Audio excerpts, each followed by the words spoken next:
Hello everybody, welcome back to the channel. If you're new here, we talk about all things fandom and we talk about them in a positive way. If that's something that appeals to you, you know you've come to the right place.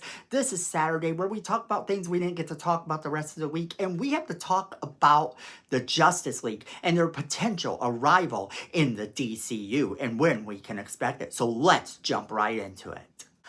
Alright, so we have to talk about the Justice League and the DCU. So if you haven't heard, the Justice League is coming to the DCU, and just probably not as quick as you think, because honestly, people got used to the whole Zack Snyder way of thinking, the rushing of events. Well, I love Zack Snyder and I love his movies. And if you know this channel, you know that I do love the Zack Snyder movies. Sure, I had some problems with some of the content in the movies. There were things that I didn't like. But that's with any movie, and that doesn't make me any less of a Zack Snyder fan. I love Zack Snyder stuff and I always will. However, this is not as rushed as the DCEU was. The DCEU was really, really rushed, and we're going to look at what they have planned in the DCU that's going to make it different, because now we have the official word that the Justice League is coming to the DCU, and it's going to come at the end of the Gods and Monsters chapter that they currently have going on. The Gods and Monsters arc that they're running is going to run for about 6 years. And after it runs, we're going to get an end-game level event. That's right, an end-game level event that's going to involve our Justice League. Now, it may not be the exact same roster we're used to. John Stewart may, in fact, end up being our Green Lantern. We don't know how this is going to go. But icons like Wonder Woman, Batman, and the Flash, they're likely to show up. We've already seen them in animated form in the Creature Commandos, although be it in weird and crazy ways. We know that they exist, and we know that they're there. But in terms of when he starts, we're told that the Justice League doesn't exist. We're told that they aren't a thought yet. They don't really exist right now. But we're talking about Gods and Monsters as a story arc. So by the end of it, it's very possible that they all exist. In fact, now we know they do, because we know that at the end of all of this, we're getting that endgame level event.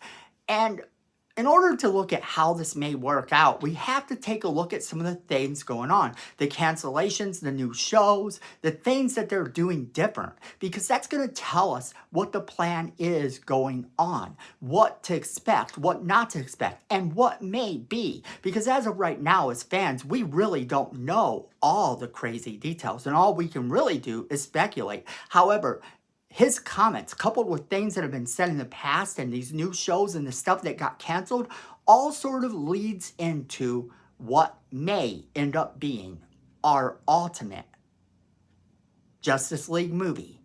So let's kind of take a look at what to expect.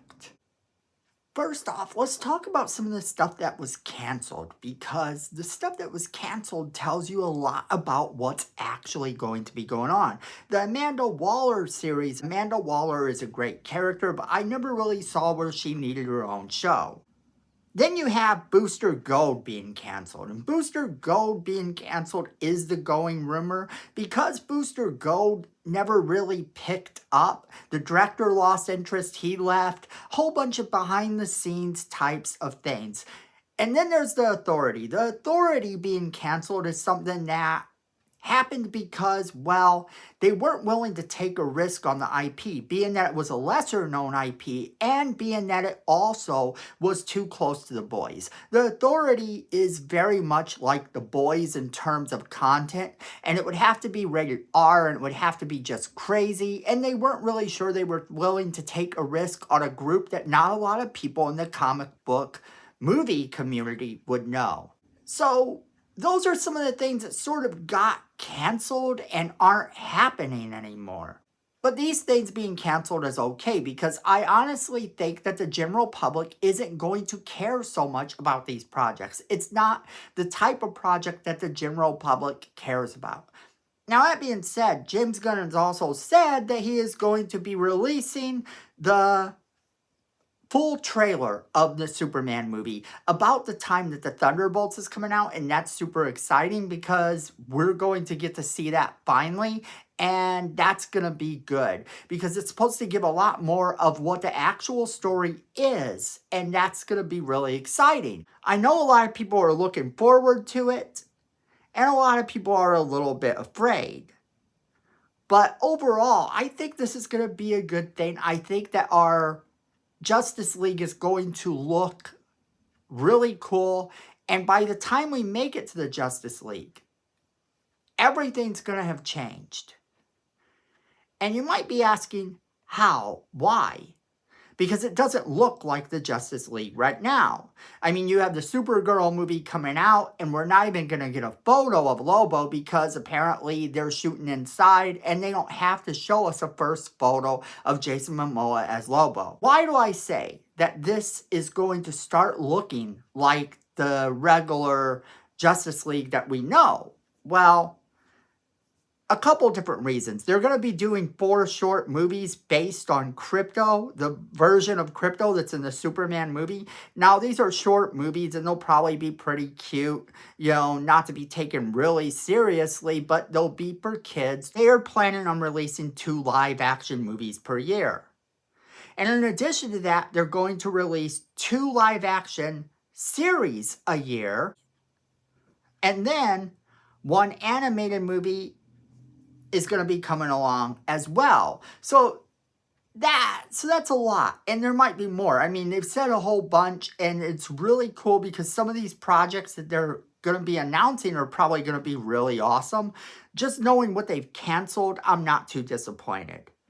What we have still going on is they have a cartoon series already to be released, and this is My Adventures with the Green Lantern, which will follow the Jessica Cruz Green Lantern, and she's supposed to be a high schooler in the movie, so that's going to be unique, but it's sort of in the same vein of My Adventures with Superman, so those two are probably going to interconnect in a fun way, and they're more children-oriented shows, so that's for a lot younger audience to get them ready for when they are able to actually see the live-action versions that maybe are a bit more extreme for a young, impressionable child. And then you have the Green Lantern series from HBO, which has just started filming, and that looks really cool too. This Green Lantern series is supposed to take place almost entirely on Earth. I say almost because I actually don't believe it takes place entirely on Earth. I do think we're going to get to see space in this, and I do think it's going to have an impact.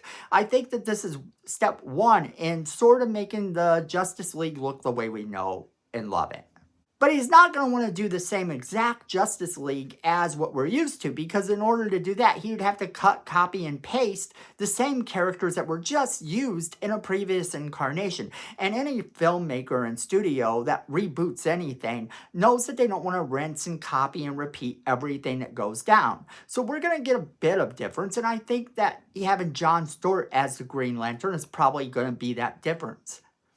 Then we're going to get the live action Clayface movie, and James Gunn had said that Batman will probably be introduced in another movie, and people have talked because they think that perhaps this could be Patterson, that this could be Patterson's Batman, and I really don't think so, because honestly, he said it in a way that a lot of people are sort of confused, and a lot of people are saying it's going to happen anyway. He said that that's not the plan right now. That's not the plan. And I think that that just means that, hey, if the movie's super successful and, hey, if events don't go the way we want them to go, then yeah, we will go down that road. We will bring the Patterson Batman into our universe. But honestly, I don't see them doing it. And I don't think James Gunn sees them doing it either. I think we're going to get a completely new Batman. And that Batman will probably appear before you know it, because he's probably going to end up appearing in another movie. That's kind of what James Gunn had hinted at. And we did get a first look at this Batman, even though it was sort of a very far away look. And is it going to be a completely accurate look of how Batman's going to look in live action, per se? But we also didn't get enough of a look to really notice, and that was in Creature Commandos. We got a look at him in one of the episodes, and I thought he looked pretty decent, and I would love to see that version of Batman come to live action. It's about that shape, about that size. But he said it's going to appear in another movie, perhaps. And since we do have Clayface, and that is a Batman villain, I honestly think that it could be Clayface. Clayface isn't really supposed to be connected, at least in terms of what I'm hearing, but I don't know. I don't know if it's supposed to be connected to the rest of the DCU or not, because honestly, it is a monster, and this is the Gods and Monsters. So, seeing him pop up in a movie that's based on one of the monsters in the DC universe, I could definitely see that existing. He's also made it clear that Nightwing exists during Batman Brave and the Bold, which means if they do a Teen Titans and all of that, it's not going to be the roster that we're used to seeing in the early comics. It's going to be sort of the newer roster, possibly. And that's okay. That will be fine. James Gunn had said that his Justice League movie is going to be an Endgame level event. So it's going to be at the end of Gods and Monsters, which is supposed to take about 6 years. So basically you're looking at a 6-year time arc. So in 6 years, they're going to be introducing several different characters throughout the course of that. And of course, when you're going to introduce characters that are going to be 6 years out, you're going to want them to be a little bit younger than the traditional cast. And if you look at the cast of Zack Snyder's Justice League, you see a lot of the older people involved. And I'm sorry, but it's true. Henry Cavill is a few years older than David Cornsweet. And I don't think they're going to go quite as old as Ben Affleck with Batman. Although I really do like Ben Affleck's Batman, I think they're going to go with a quite younger cast. And those characters are supposed to be premiering throughout the Gods and Monsters, from my understanding. So that's going to be a lot of fun to watch. The fact that this Justice League is supposed to be this Endgame level event, that's actually pretty cool. That's something I can get down with. That's sort of the plan, and that's what's going on. So when you're thinking about this, the new Justice League movie has got to be completely and utterly insane. The fact that they're going to be doing this movie and making it 6 years out and having all of these characters introduced much later than what we expected, but actually not too bad. If you consider that the first arc is called Gods and Monsters, to be able to incorporate people like Wonder Woman, people like Batman, people like The Flash, perhaps, things like that, it's kind of taking it slower than what DC did before. And if you remember right, when Zack Snyder's stuff came out, when that whole universe was going on, people always said it felt rushed. I remember looking at Batman vs. Superman and they said, wait, we're getting introduced to all these characters now, and then a couple of years later, Justice League comes out. And it just felt kind of rushed. Even though the movies were enjoyable and they were good, they just felt like we were rushed. We didn't get to see these actors, these characters in play. And the Flash movie didn't come out till several years after the other movies had already ended and everything was over, and it was a big mess. So ultimately, taking it slow like this and building to this great epic event makes me more excited than if they had done it the other way. So honestly, with everything that's been canceled and everything that's coming, I feel like it's leading us towards a path where comic book fans can be proud. But that is where I'm going to leave it off to you guys. Are you excited about all this stuff that you heard? Are you excited about the possibility of the first Justice League movie being an Endgame level event? Do you think that this is going to be a fun arc to watch happen as we slowly get introduced to members of the Justice League over the course of 6 years? I think that this sounds amazing, but I want to hear what you guys think.